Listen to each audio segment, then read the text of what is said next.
Welcome to the Morning Glory Project, Stories of Determination, Extra Blooms Edition. These Extra Blooms episodes are revisits of our past guest. My co-producer, Angela Washington, and I very often find ourselves sharing updates with each other. Oh gosh, did you see what that guest was up to? Did you see what they did? Did you see that? Did you see that? And we figured that if we get excited seeing what new things they're accomplishing, that you might too. So these Extra Blooms editions are that, a little extra, where we revisit with a past guest to see what else has gone on since last we spoke. Maybe they've got a new passion project, a new idea, a new book, a new accomplishment, and we like to share that. So feel free to go to themorninggloryproject.com to listen to any previously aired episode. And we love it if you write a comment, share it out, give us a review, and let others know. Of course, you can always subscribe to the Morning Glory Project across all of the podcasting platforms. That way you just never miss an episode. So welcome to the Morning Glory Project. I'm glad you're here today, and I know that you'll love hearing from our Extra Bloom guest. I'm ever so happy to welcome back to the Morning Glory Project for this Extra Blooms edition, Toby Dorr. Toby dared the unthinkable.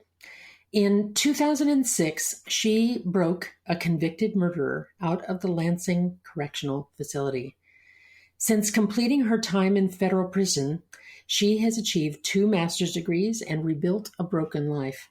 Since her first visit to the Morning Glory Project back in 2019, Toby has been making good on her promises to herself and her community. She's written and published what she calls her Unleashed series, a series of 3 workbooks to help women gain strength and power and to avoid the mistakes that Toby herself has made. Through her memoir, Living with Conviction, Unexpected Sisterhood, Healing, and Redemption in the Wake of Life-Altering Choices, Toby takes readers through all of the heart-pounding, tear-jerking, heartbreaking, eye-opening experiences that touch the most primal human need, the need to be significant. A fascinating prison tale through the lens of love inspires change. You can find out more about Toby and her experience at tobydorr.com. That's TOBYDORR.com. Toby, welcome to the Morning Glory Project. I'm so happy to have you back and happy to talk about what you've accomplished since we've last spoken. Thanks so much, Betsy. I'm thrilled to be here. So, Toby, for those who didn't get to listen, who haven't yet listened, I hope they'll go back and listen after this. But for those who haven't yet listened to that first episode that we recorded, could you tell me kind of the Reader's Digest version of your original story of how you ended up starting out as what I think people would call a traditional housewife in lots of ways? Yes. And tell me a bit about that story. So I had what seemed to be the perfect white picket fence life. I had a corporate job, a husband, 2 children, and, I presented to the world this image of a perfect life because I wanted to believe it was perfect. But there came a point in my life where I realized that it wasn't. And I started a prison dog program in 2004. And so by prison dog program, meaning that you brought dogs into the prison and they bonded with the prisoners and they helped train them, right? Yes. So I took stray dogs from shelters, and all the dogs I took were going to be put to sleep. And I took them into the prison, and I worked with the inmates to teach them how to train the dogs. And we obedience trained and house trained and socialized the dogs. And then I took them out for adoption. But in the meantime, I fell in love with one of my dog handlers. Wait, one of your dog handlers not outside the prison, but inside? Right. All my dog handlers were inmates inside the prison. And I fell in love with one of them. It was something so uncharacteristic, so out of character for me that it surprised even me because I was Miss Perfect who never did anything wrong. And all of a sudden, I met this person who made me feel significant, which is what I had been searching for my whole life. Without even really knowing that that's what you were looking for. Exactly. So it was just blindsided me. And, one thing led to another. And then he was talking about getting out of prison. And I thought it was a game at first. It felt like a game and we were just playing a game. But I ended up helping him escape from prison. We were on the run for 12 days, got caught, and I got a 27-month prison sentence. So the real story is not the escape, and that's not what's in my book, but the real story is the work it took to rebuild myself, to figure out all the places I was broken and all the old wounds I'd been carrying throughout my life, and to go back in and dig those all out and work through them and heal them properly. And then to find a way to rebuild a life when I got out of prison with practically no money and no job and no idea of where I was going to go or what kind of future I was going to build. And the loss of lots of people that couldn't deal with the fact that you'd made such a tragic and terrible mistake. Yes. Including family members. Yes. Yes. I had family members who, to this day, still haven't gotten over the embarrassment that someone in their family would do such a ridiculous, disgusting thing. Well, and let's say also, this event did get huge publicity. You got labeled, what was it, the dog lady of... The dog lady of Lansing Prison. So that's what you were known as for kind of helping folks. Yes. And then when it all went bust, when you made this tragic choice, then this was a huge embarrassment in your community. You were known. You couldn't go to the grocery store. Right. I couldn't go out to eat. If I went out to eat when I got out of prison, people would be pointing at me. So, yeah, it was all over the news, and it was impossible to hide from it. And our community that I lived in, our town, even though Kansas City is a big town, the community we lived in was a smaller community. It was Kansas City, Kansas, and everybody knew everybody. And so my family members would go to work, my sisters, and people would ask them about Toby, and they would just like to not talk about it. They'd like to not even, to pretend it never even existed. So we had to work through some issues. Well, we didn't really work through them. We just had to agree that we weren't going to be able to work through them and move on in our own directions. So you lost a lot because of this choice. Yes, I did. You lost family members that no longer wanted to be associated with you, including your own son. My own son, that's correct, yes. And other loved ones, community members. You lost your savings because you had cashed that in to help this escape happen. That's correct. Certainly your marriage ended. Yes. No doubt. And that's perfectly understandable. And by the way, it's not unreasonable for people to have been pretty frustrated and disappointed and embarrassed and angry and all of those things. No, it's not at all. But I love what you said in our first conversation, Toby, which is that you didn't have to be your worst mistake. That's right. And that's kind of been my motto ever since. None of us are our worst mistakes. If everyone in the world was only known for the worst thing they ever did, it would be a pretty sad place. And I believe in a world of second chances and redemption and unconditional love. And that's the world that I want to send out to the rest of the people. So you went to prison for how many months did you serve? 27 months. So more than 2 years in prison is a lot of time to sit and think. And I recall from our first conversation, you said that, at first, of course, you were just stunned and couldn't believe you were there. And how did this happen?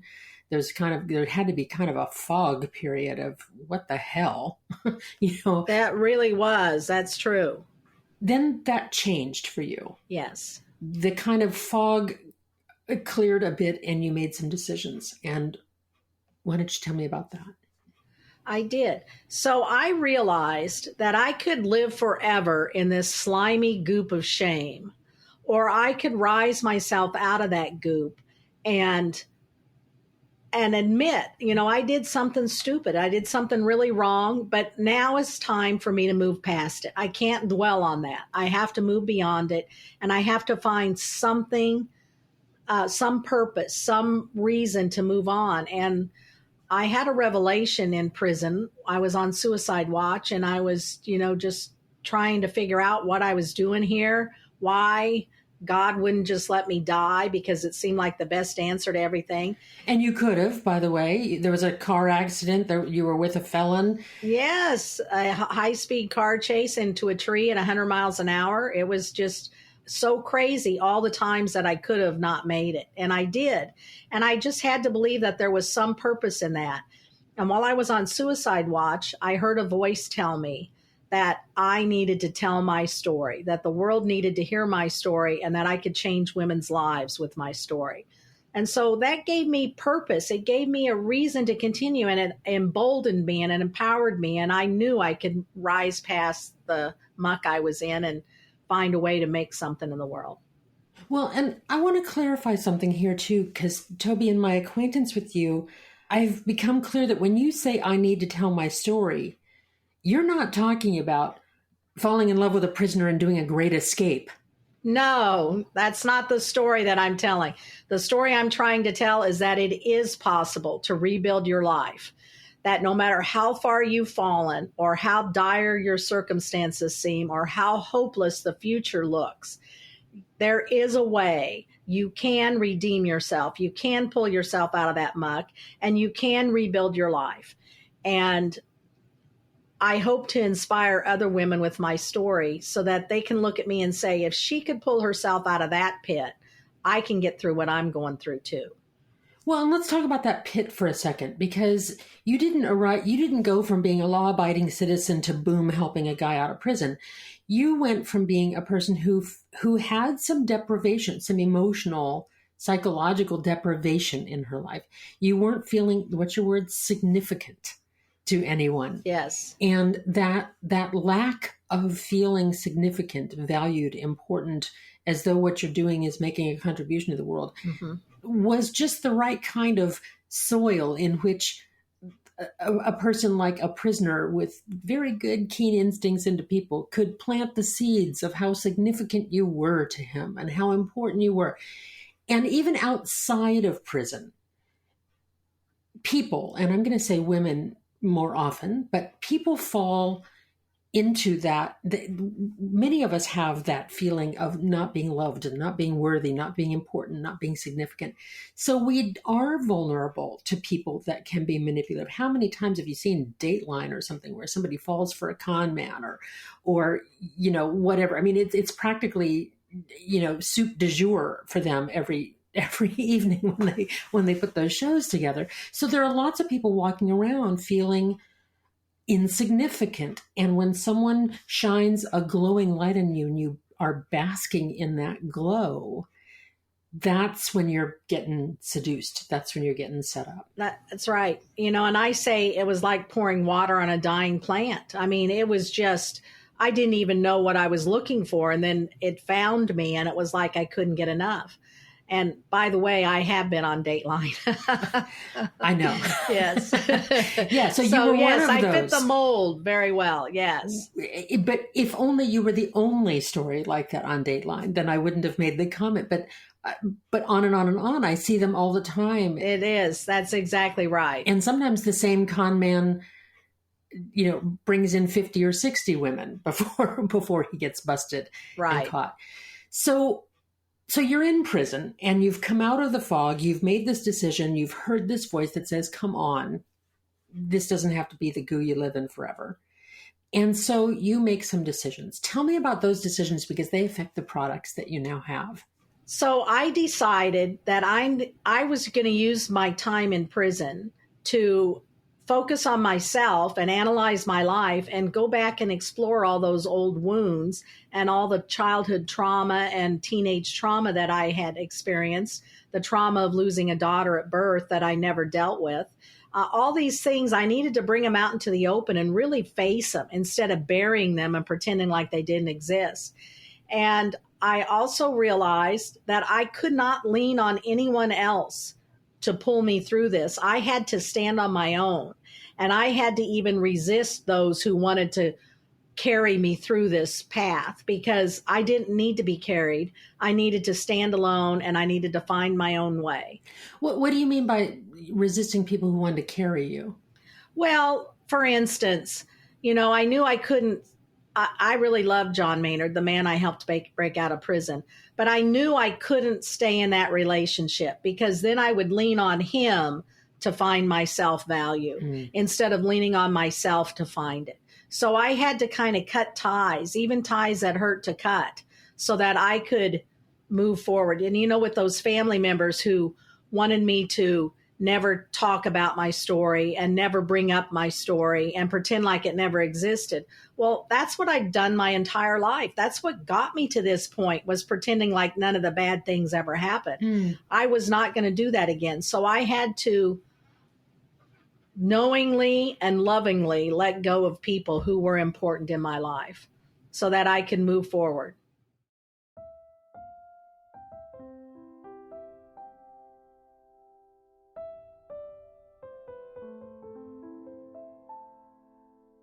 That's a significant thing that I don't think gets enough conversation.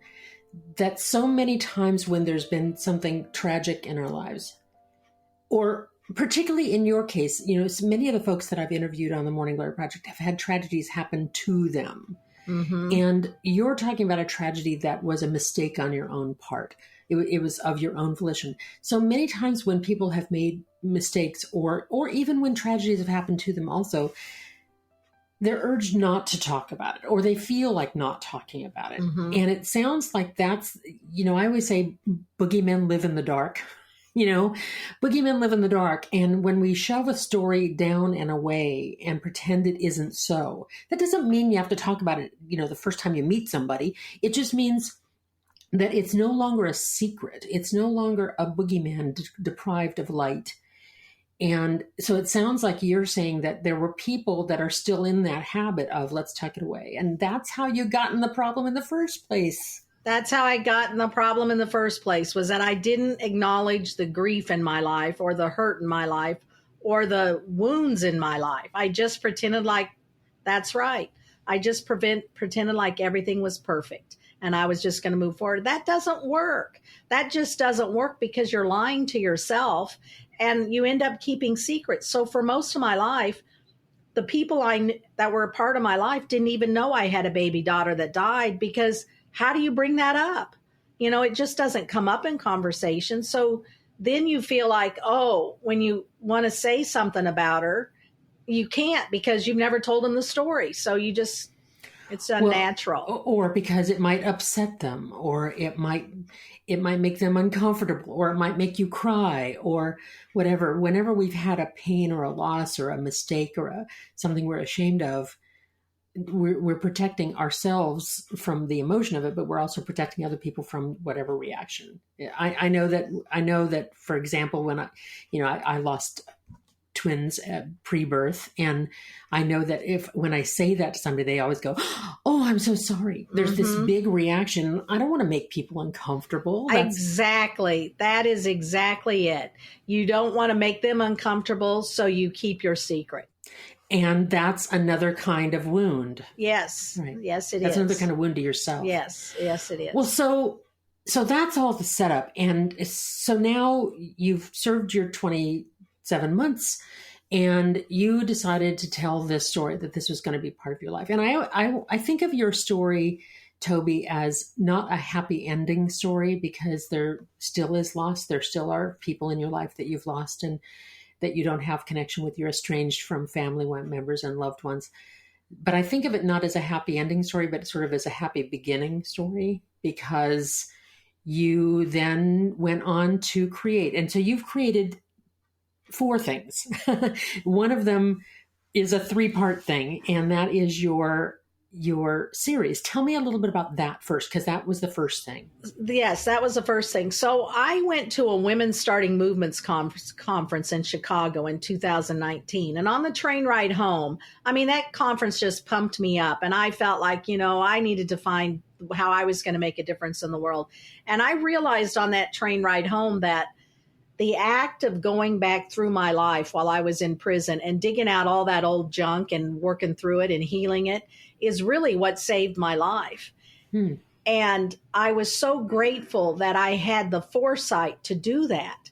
But I started thinking that a lot of the women that I met in prison, and many of the women who came to me for help after I was out of prison, didn't have the life experience or the education to know how to go in and do that, to dig those things up in their life and work through them and build these characters of discernment and purpose and faith and vision. they didn't even know what those things were. So I decided I could create a workbook that teaches these personal development characteristics to help these women be stronger women and evaluate their lives. And then that was the first workbook. And the first book, it's called, by the way, it's called Butterflies Unleashed. It's Butterflies Unleashed, yes. Butterflies Unleashed, which is a journey of transformation. That's a personal development workbook. Okay. And then the next workbook is Be Unleashed, and it's a story of community. And so I also realized that many of the women I knew who had gotten themselves into bad places or into prison or, in a battered women's shelter or somewhere that they didn't want their life to go happened because of the company they kept. And it's so important that we surround ourselves with strong women who can lift us up and that we also lift up, because it's just as important to give to a community as it is to receive from a community. So the Be Unleashed book is all about how to cultivate a healthy community that lifts you up. And that's, by the way, that's spelled B-E-E, like bumblebee. Yes, bumblebees. Because right. There's much to be learned from the community of bees. That's right. The bees are a sisterhood, and some of the stories. So throughout these workbooks, I also tell the story of the insect that I based the book on, so that you can see if these things happen in nature and they're so critical to the life of a species, well, of course they're critical to us. And so it makes them more significant, I think. So we've got Butterflies Unleashed, Be Unleashed, and the third one? And then Dragonflies Unleashed. So dragonflies are unique. They can see in every direction because they have this unbelievable vision. So the Dragonflies Unleashed is an elevating adventure, I call it.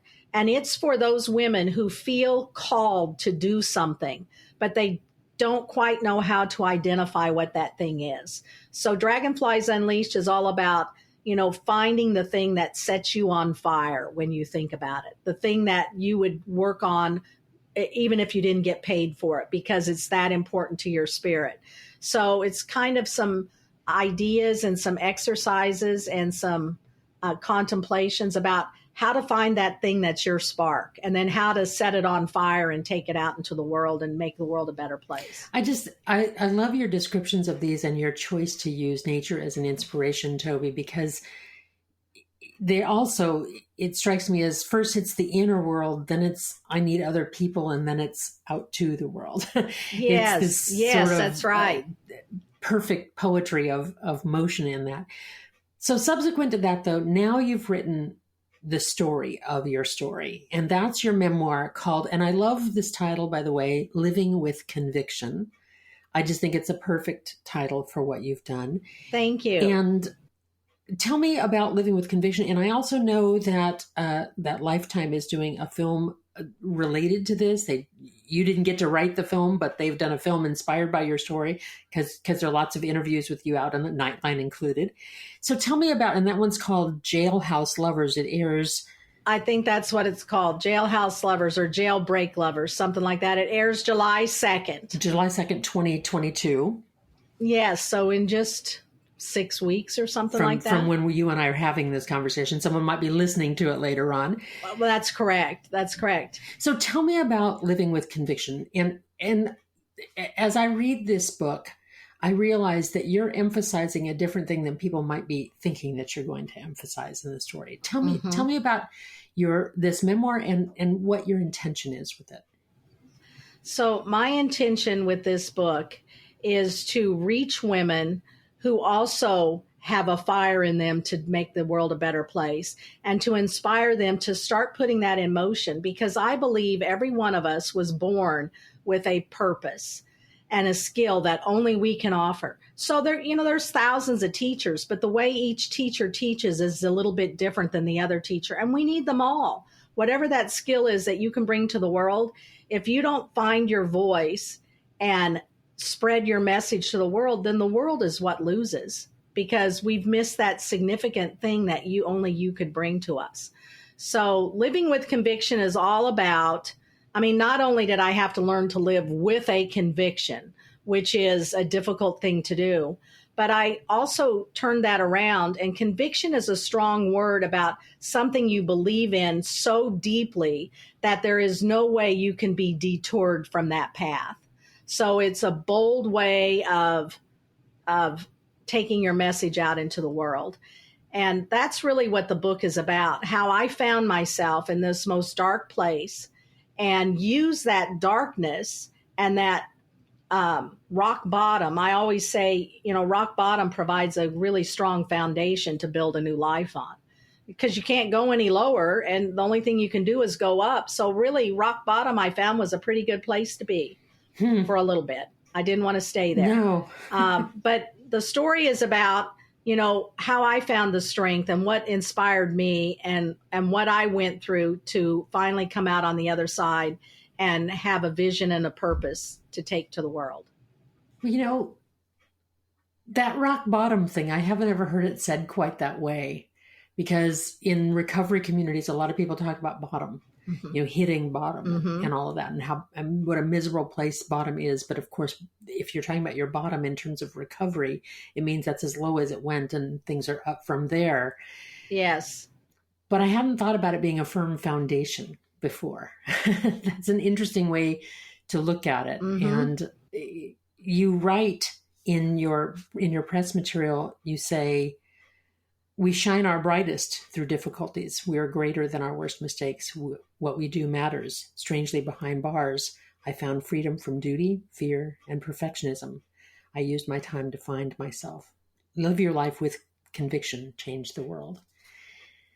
We have no idea what the quality of the Lifetime movie will be. We've not yet seen it at the time of this recording. It could be inspiring and amazing, or it could be sensationalistic and crazy. Who knows? We have no idea. This is not something you wrote or authorized or any of that. This is somebody else producing their materials. I hope they do your story justice. And I hope what they really do is that they get the real motivation of your story, that this isn't a jailhouse romance story. This is about that being a tragic mistake. And you're choosing not to live as though you are a mistake, but that you made one and learned from it. That's exactly right. So these workbooks, I invite people to, you can go to Toby's website. That's where you can find these books at tobydorr.com. I think they'd make a fabulous gift set, in my personal opinion. I'm not here. I don't get any money, by the way, for selling people's books. I just think they would be. And perhaps even for young girls, for teens, would particularly that first one, and could really be a meaningful thing. And then, of course, your memoir, Living with Conviction. Toby Dorr, thank you so much for visiting again, being the bloom that you are, and sharing this extra Blooms edition of the Morning Glory Process. Thank you, Betsy. I'm thrilled to be here. And just remember, none of us are our worst mistakes.